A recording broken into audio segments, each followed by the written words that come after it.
It just doesn't feel like Christmas with the weather this warm. So what are you going to do about it? Well, you could always book a flight and head up to the northern Rockies, or any of the central Rockies for that matter. Negative 40 wind chill or something There's like that? very cold temperatures up in Montana and North Dakota, temperatures sub-zero. That's air temperatures, but then wind chills. But I bought my Christmas tree anyway, because it's that time, and even though it's not cool out, so then probably the dry air in your apartment will probably dry out, and the needles will be off by the time you hit the 20th of December. I don't believe it. It'll be fine. She'll have a Charlie Brown Christmas tree. It'll be fine. They're laughing back there. Well, for one Central Illinois family, the holiday pines have a special significance, a seasonal business that has brought relatives together each year for the better part of the last 2 decades. Sunday morning's Bill Yock shows us the story.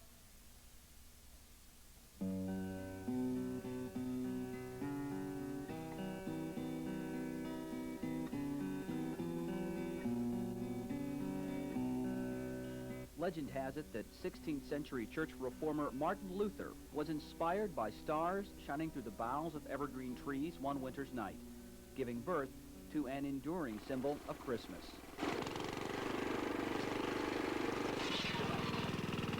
In the last 4 centuries, the business of Christmas trees has become a national industry.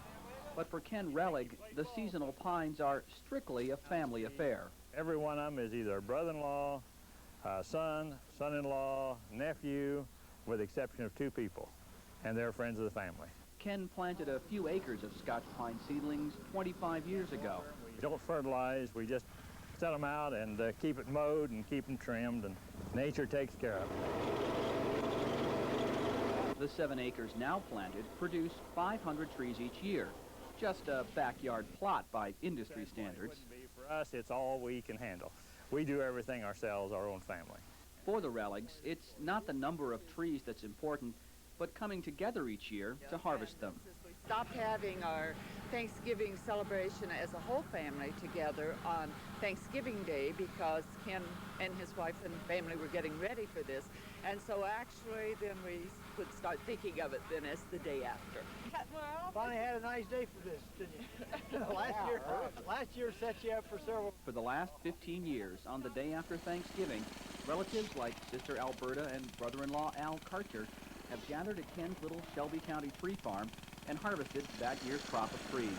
It's gotten to be a tradition, really, cutting the trees.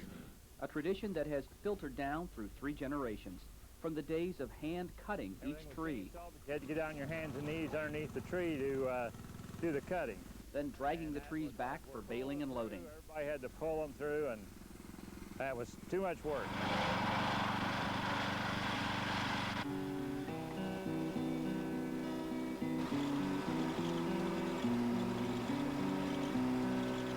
While modernization has speeded up the job, Coffee time! It's the slow times the family enjoys most. When we get done, we're gonna go fishing. Hey, I just took the worms out of the refrigerator yesterday, and they're out here in the... You're gonna be the fish, too. That's good. By mid-afternoon, this year's crop is bundled and loaded, ready to be trucked to Ken's Champaign County farm just outside Tolono. A little mechanical fluffing to shake out loose needles and get the trees back into shape. A last bit of trimming. That looks a little better, doesn't it? And the pines are ready. Ken sells the trees and pine wreaths the first weekend in December, and by Sunday night, the rest will be there. Money from the sales keeps the equipment running and buys seedlings to replace each year's crop, making sure the Roellig family tradition continues. If we plant these now, this spring, 8 years from now, I'll probably have a cane nut. Bringing a family together each year around a 400-year-old symbol of Christmas. I